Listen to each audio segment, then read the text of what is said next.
दिल्ली वरिष्ठ सांबादिक श्रीजुक्त आलोक कुमार आम सहित जोड़ी होती क्रमागत भाव आलोचना करुँच। आलोक जी, कुछ समय पहले भी हम बात कर रहे थे मनमोहन सिंह के शांत सरल स्वभाव को लेके, लेकिन हम बहुत प्राइम मिनिस्टर भारतीय राजनीति में हम देखे हैं, लेकिन मनमोहन सिंह को आप कैसे अलग देखते हैं?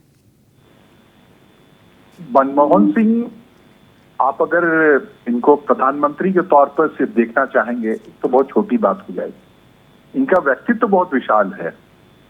अर्थव्यवस्था के तौर पर कह लें या एक दुनिया की बहुत बड़ी, सबसे बड़ी आबादी वाला देश जो है भारत आज की तारीख में, वो ड्राइव हुआ है इनके इशारे पे, इनके मस्तिष्क से। जो कुछ भी अर्थतंत्र में समझ में आया उस तरीके से ड्राइव हुआ और चलता हुआ आज जब 140 करोड़ लोगों की आबादी में आप महसूस कर रहे हैं कि दुनिया की सबसे बड़ी तीसरी ताकत बन गए हैं, आप ना बनने की स्थिति में आज 5वीं सबसे बड़ी ताकत है, और दुनिया में बहुत सारे देश रिसेशन में फंसे पड़े हैं, और उस समय आप निकल के चले आए आबाद गति से। तो वो सिर्फ और सिर्फ अगर किसी एक मस्तिष्क का काम है तो वो डॉक्टर मनमोहन सिंह का है। वो देश के वित्त मंत्री रहे या रिजर्व बैंक के गवर्नर रहे या फिर उससे पहले वित्तीय सलाहकार रहे, प्लानिंग कमीशन में रहे, जहां कहीं भी रहे।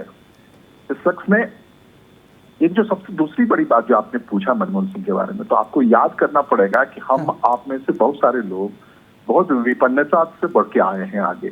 तो मनमोहन सिंह ऐसे लोगों के लिए अद्भुत मिसाल है। इनका कोई बैकग्राउंड ऐसा नहीं था।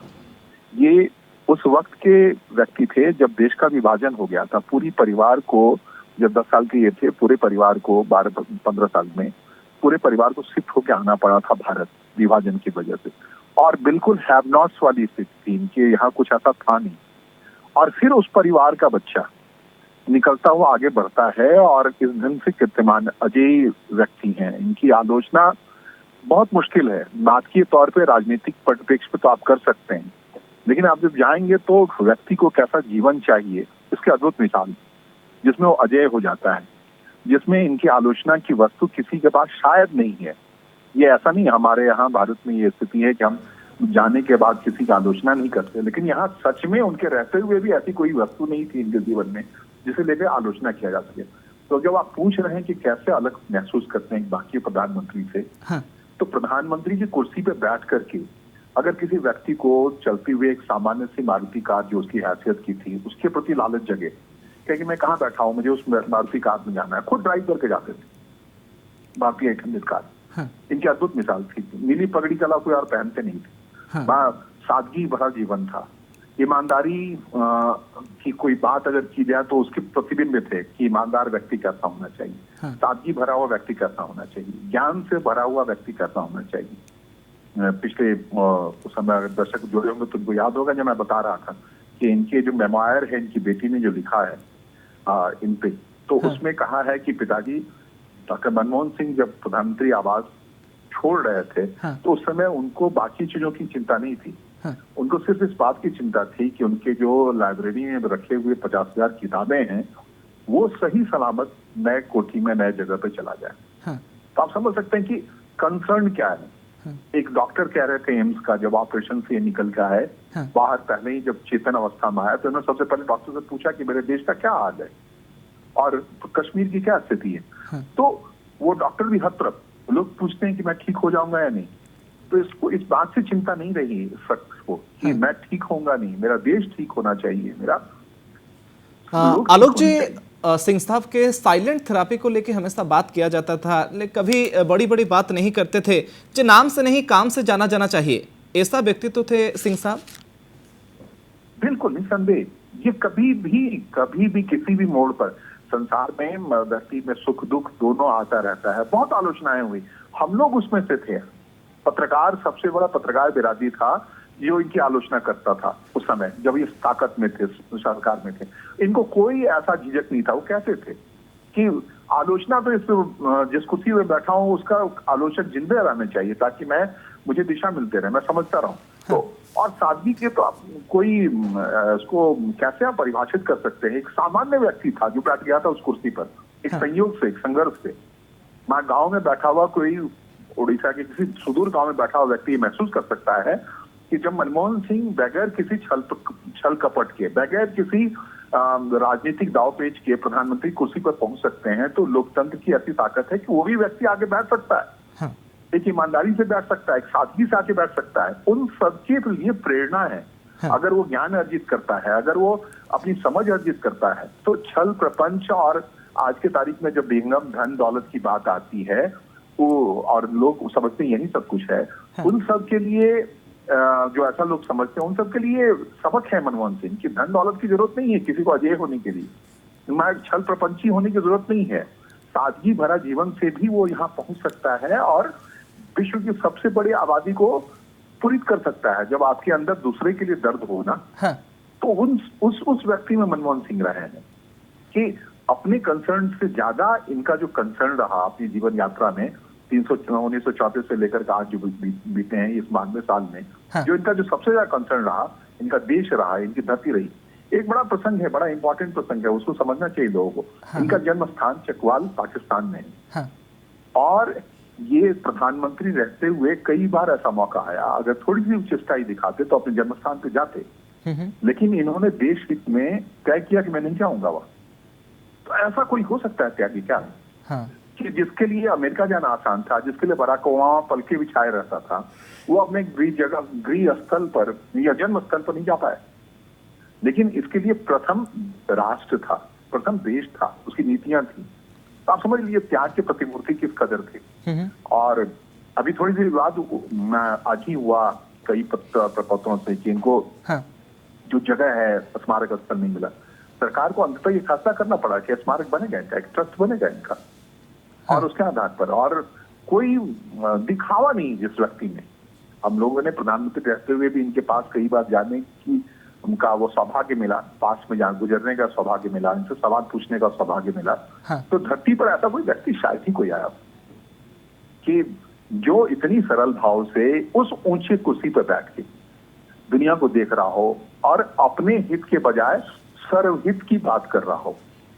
कभी भी आपने नहीं सुना होगा कि मनमोहन सिंह कभी पंजाब के हैं, कभी अकाल तख्त के हैं, कभी सिख के हैं, कभी हिंदू के हैं, कभी मुस्लिम के हैं, ये सबके थे अद्भुत तरीके। आलोक जी, वन पर्सन मेनी सक्सेस, जहां जहां भी कदम थापे हैं सिंह साहब, वहां पे अपना छाप छोड़े हैं निसंदेह। खास करके जो इनका कैम्ब्रिज विश्वविद्यालय में पढ़ाई हुआ और बाकी जगह जहाँ कहीं भी हुआ, दिल्ली स्कूल ऑफ इकोनॉमिक्स के शिक्षक रहे, जिसको भी इन्होंने स्पर्श किया, जिसको भी इनके सानिध्य में आने का मौका मिला, तो वो लगभग वो पारस थे जो सोना बनाने का ही काम किया।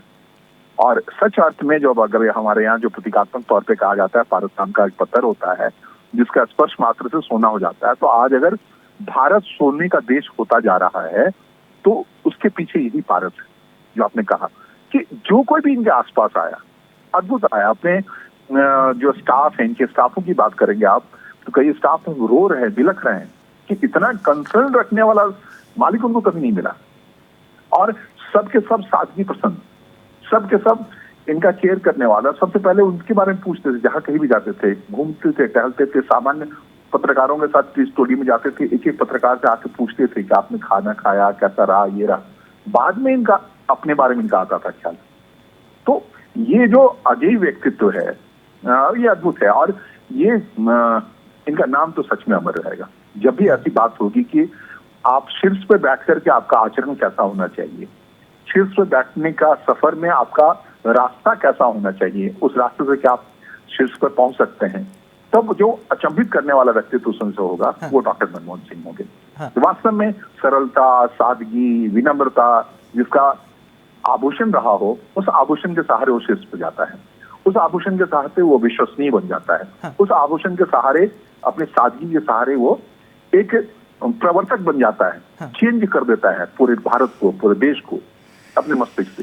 तो ये अद्भुत है। और सबके बीच, कीचड़ के बीच, आप जब याद करेंगे, आप भी पत्रकार रहे हैं, और आप याद करेंगे 2014 या 2000 जो यूपीए 2 का कार्यकाल कहा जाता है, जिसमें अपोजिशन बहुत एग्रेसिव था। बात बात पे सरकार पे कोयला घोटाला, 2G घोटाला, ये घोटाला, वो घोटाला, लग रहा था कि भ्रष्टाचार का इतना बोलबाला है। उसमें प्रधानमंत्री की कुर्सी पर ये व्यक्ति बैठे रहे और इन पे, इनके कपड़े पे, इनके इस पे लेश मात्र भी दाग नहीं आया। आप समझ सकते हैं कि कीचड़ में गुजरता हुआ व्यक्ति भी अपने सादगी से, अपने विनम्रता से, अपने स्वभाव से और अपनी ईमानदारी से अपने को बचा ले जाता है। और खुद ही अपने को नहीं बचाया, इनफैक्ट ये विश्वास उन तमाम लोगों में दिलाया जो लोग मानते हैं कि भाई छल प्रपंच नहीं करोगे तो बड़े आदमी नहीं हो सकते, उल्टा सीधा नहीं करोगे बड़े आदमी नहीं हो सकते, झूठ साठ नहीं बोलोगे तो बड़े आदमी नहीं बोल। उन सब लोगों के मिथक को इस व्यक्ति ने तोड़ा।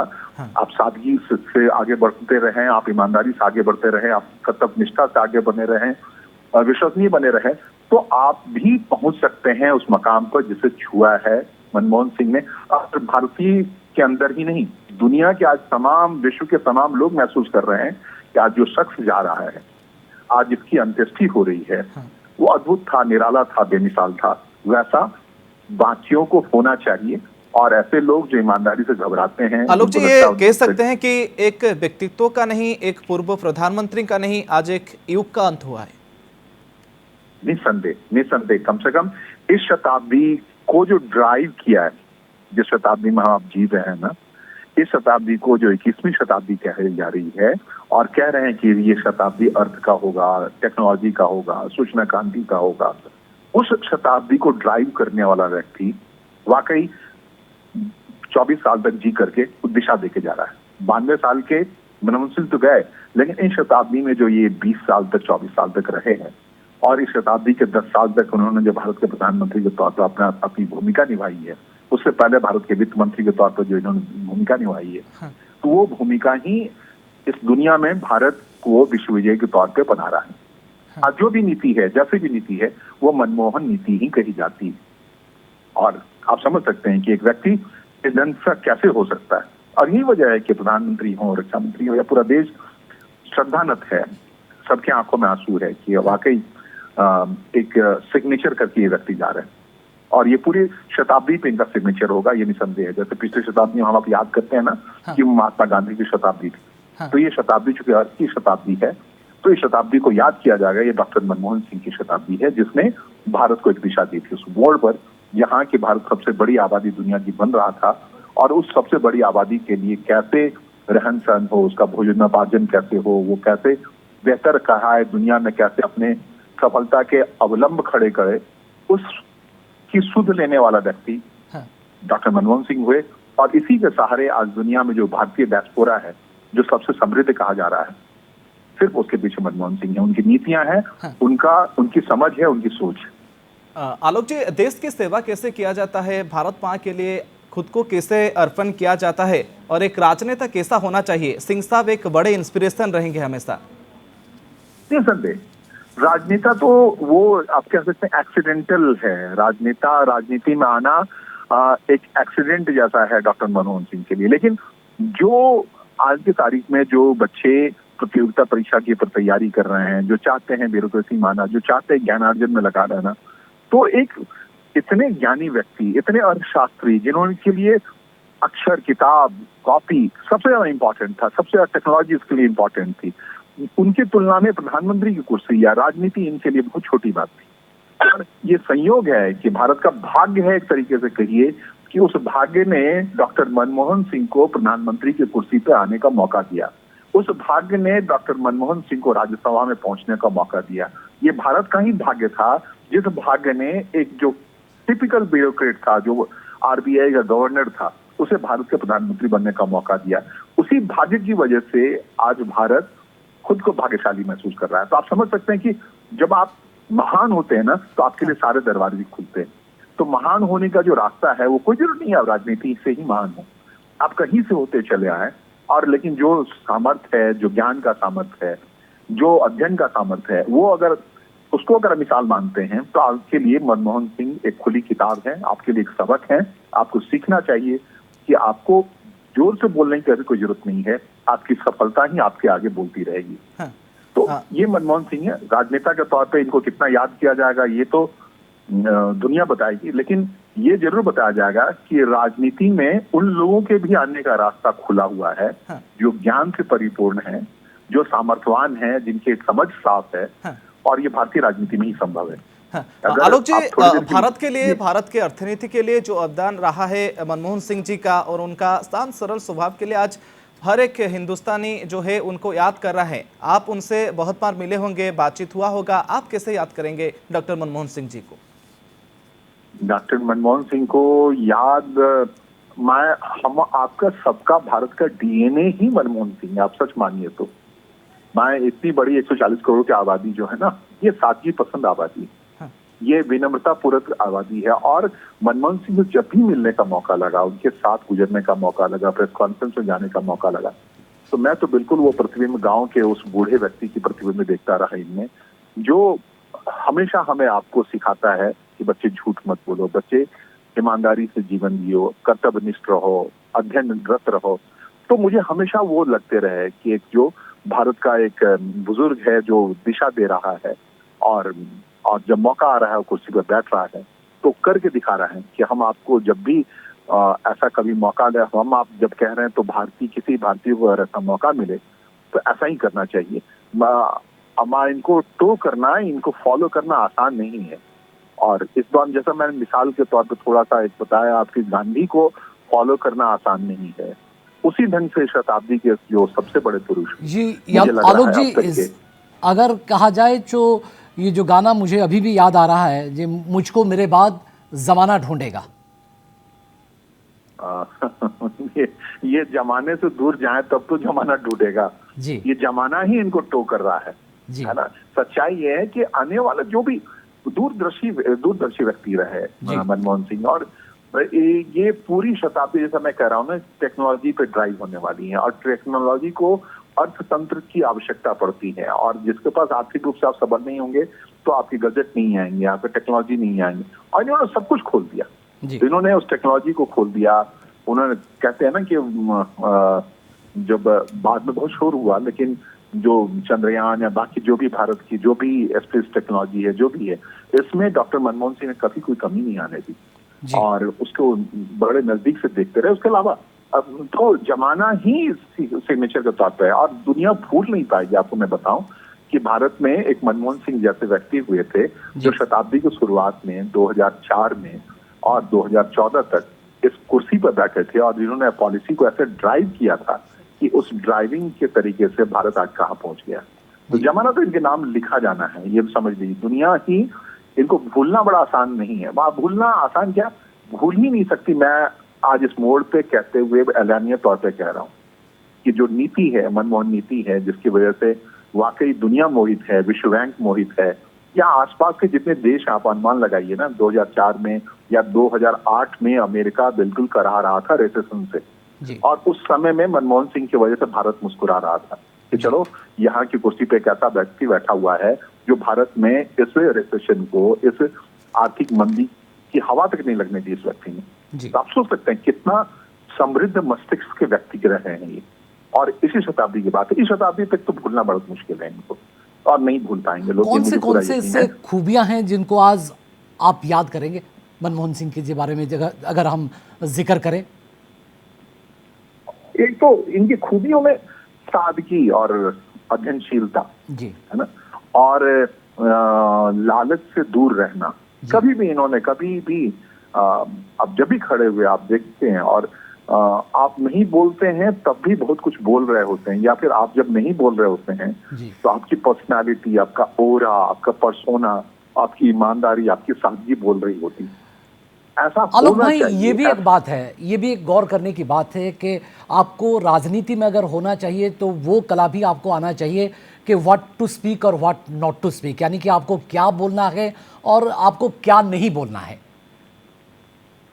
जी, इस पैमाने पे आप अगर स्केल पे खड़े बात जब करेंगे ना जी, तो मनमोहन सिंह बहुत कम बोलना है इसके प्रतीक रहे कि सारी चीजें होती रहे, आप आंधी में हैं, झंझावात में फंसे हुए हैं, लेकिन इतना ही बोलना है जो बात दूर तक जाए, जो बात पते की हो, जो बात इम्प्लीमेंट हो। उसके अलावा कुछ भी नहीं बोलना है। आप याद करेंगे 10 साल में अगर भारतीय संसद में सबसे कम शब्दों का इस्तेमाल करने वाला कोई प्रधानमंत्री याद किया जाएगा तो जाहिर तौर पर डॉक्टर मनमोहन सिंह होंगे। सबसे कम स्पीचेज हैं इनके, जो भी स्पीचेज हैं अगर छोटे भी हैं तो वो मार्मिक हैं और भेदने वाले हैं, मतलब वो इम्प्लीमेंट होने वाले हैं। तो उतना ही बोलो जितना कि आप कर सकते हो उतना ही बोलो, जितना कि वो प्रभावी हो सकता है, वो अमल में आ सकता है। तो उस मामले में, बोलने के मामले में अगर स्वर की बात करें, लेकिन कर्तव्य के मामले में आपको कहने की जरूरत नहीं है कि 18 घंटे या कितने घंटे काम करना है या नहीं करना है।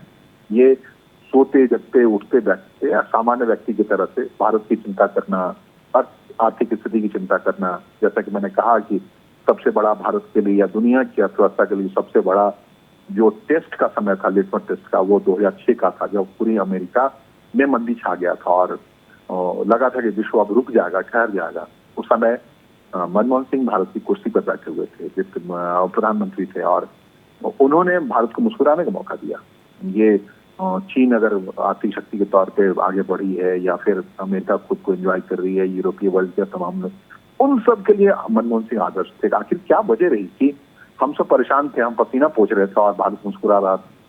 तो अर्थनीति कैसा होना चाहिए? और आप जो कुर्सी पे बैठते हैं या कोई सबल व्यक्ति बैठता है, सबलता का मतलब समझदार, तो उसमें मनमोहन सिंह रहे।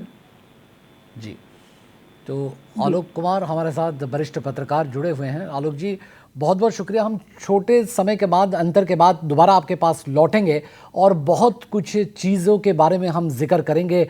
डॉक्टर मनमोहन सिंह को आज कैसे याद कर रहा है पूरा देश, इस बारे में हम जिक्र करेंगे। आपण सीधासलख चित्र देखुंट आ किसी समय पर आलोक कुमार वरिष्ठ पत्रकार आम सहित नुआदिल्ली लगातार भाव में जोड़ी होती। ये निगम बोध घाट रे राष्ट्रपति पहुंची सारी तमाम वरिष्ठ नेतृवृंद को आप देखुं, गृहमंत्री आरंभ कर प्रधानमंत्री पर्यंत समस्त उपस्थिति से राजनाथ सिंह पहुंची सारी। ये विजुआल्स आप देखुं, ये अंतिम समय चित्र, विदाय बेलर चित्र, और विदाय सब बेले दुखदायक, जंत्रणादायक बोली कहुए। डिपाचर इज ऑलवेज सैड, अर्थात विदाय केते जंत्रणादायक। और देश जितेबाला एभली जड़े महान राजनेता, उदारीकरण सूत्रधर एवं भारतीय राजनीतिर भीष्म पितामह, अर्थनीतिर भीष्म पितामह एवं भारतीय राजनीति बा भारतीय अर्थनीति जदि आज कहुए बड़ अभिमान करिछि, निश्चित भाव में एभली एक स्थिति भारतीय राजनीति टिके निस्तब्ध हो जाइछि। समस्ते खूब दुखरे अछंती। एभली जड़े प्रधानमंत्री, एभली जड़े व्यक्तित्व को हराई, जो व्यक्तित्व निजर बलिष्ठ व्यक्तित्व माध्यम जोठी से पाद थापिथिले सेठी निजस्व एक साम्राज्य, सेठी ही से सफलता पाइछंती। एक भावविह्वल परिवेश राष्ट्रपति को मध्य आपण देखुछंती। एवं ये केवल कांग्रेस पाई नुहे, सारा भारत पाई एक अपूरणीय क्षति एवं एभली एक क्षति जहां हुए तो आगामी समय भरणा करा निश्चित भाव में कष्टकर व्यापार। आर्थिक उदारीकरण से सूत्रधर डॉक्टर अंबिका पाणी, राजनीति समीक्षक आम सहित फोनलाइन उपस्थित रोचते। डॉक्टर पाणी, एभली एक समय निश्चित भाव में समस्त भारतीयों आम मान बेस दुखद मुहूर्त, दुखद समय, एवं आज समस्ते मन पकाउछंती एभली जड़े व्यक्ति विशेष को जहां को उदारीकरण सूत्रधर कहुला। भारतीय अर्थनीतिर जे मोड़, जे दिशा एवं दिग बदलाई डॉक्टर मनमोहन सिंह। निश्चित रूप कौटि ना कौटि स्वीकार करने पड़ो कि से जड़े स्टेट्समैन एवं जहाँ प्रधानमंत्री बर्तमान कहले कि से जड़े डिस्टिंग्विश्ड पॉलिटिशियन। आपन को स्वीकार करने पड़ो कि राजनैतिक दृष्टिकोण गोटे कौटि भिन्न मत थी समस्त ग्रहण कर न पारते आइडियोलोजी दृष्टिकोण, किंतु कौटि ना कौटि निश्चित रूपे से प्रकार नेता एवं जो नीति को कौटि ना कौटि माने दल मत निर्विशेष गोटे ग्रहणीयता था। जदि आपण आज अर्थनैतिक संस्कार कथा कहते विश्वर तृतीय अर्थनीति भाव स्वप्न देखुं, निश्चित रूपे कौटि ना कौटि से 1991 जो एलपीजी लिबराइजेशन, ग्लोबलाइजेशन और प्राइवेटाइजेशन जो नीति होता जितेबाला अर्थमंत्री थे डॉक्टर मनमोहन सिंह, से कौटि ना कौटि निश्चित रूपे तार गोटे बड़ भूमिका रही। विशेषतः जदि आप अर्थनैतिक दृष्टिकोण देखु, सामाजिक दृष्टिकोण देखु, और विशेषतः आप जितेबाला से प्रथम प्रधानमंत्री होते यूपीए 1 समय जितेबाला जदि आप देखिए निश्चित रूपे कौटि ना कौटि अनेक गुड़िए नीति प्रणयन होता जोटा कि एवं तार लिगासी कंटिन्यू कर ग्रहणीयता निश्चित रूपे अच्छी। नेता गोटे शून्य स्थान भारतीय राजनीतिक इतिहास द्विमत हबार किसी ना। तो भारतीय राजनीति को से माने देश को गोटे विकास रास्तार से देखी, तो केतबेले केतबेले भ्रष्टाचार एवं दुर्नीति रे सरकार विरोध में छिटा भी पड़ी। केतबेले कॉमनवेल्थ गेम्स रो दुर्नीति आसी कलमाड़ी दुर्नीतिर माने दुर्नीति रे बुड़ी छंती तो केतबेले राजा मध्य 2G स्कैम रे छंदी होइछंती ता सत्वे मध्य केबे से विचलित हो जाई नांती ताकू से मुकाबला करिछंती सेत पे हम कहली जे जेतबेले से शासन भार ग्रहण करथिले सेतबेले अनेक प्रतिकूलता को मध्य से सामना करिछंती केवल अर्थनीति रे जे गोटे प्रतिकूलता को से सामना करुथिले ता नहे भारतीय राजनीति रे जेतबेले से पाद थापिले से मध्य प्रतिकूलता को सामना करिछंती डॉक्टर पाणी निश्चित रूप कोटि ना कोटि स्वीकार करने पड़ो जदि आप यूपीए 2 सरकार को देखिए ताले से जो 5 वर्ष अवधि से निश्चित रूप कोटि ना कोटि गोटे दुर्नीतिर कलंकर छिटा लगी निश्चित रूप किंतु स्वीकार करने को पड़ो कि डॉक्टर मनमोहन सिंह से विचलित रही नथिले एवं प्रधानमंत्री सत्वे से अनेक समय चुप रही सफलतार सहित सामना करते जदि आप यूएस सहित न्यूक्लियर डील को देखिए जितेबाला यूपीए सरकार गोटे मुख्य अंशीदार दल थिला बाम दल आगे आगे डॉक्टर पाणी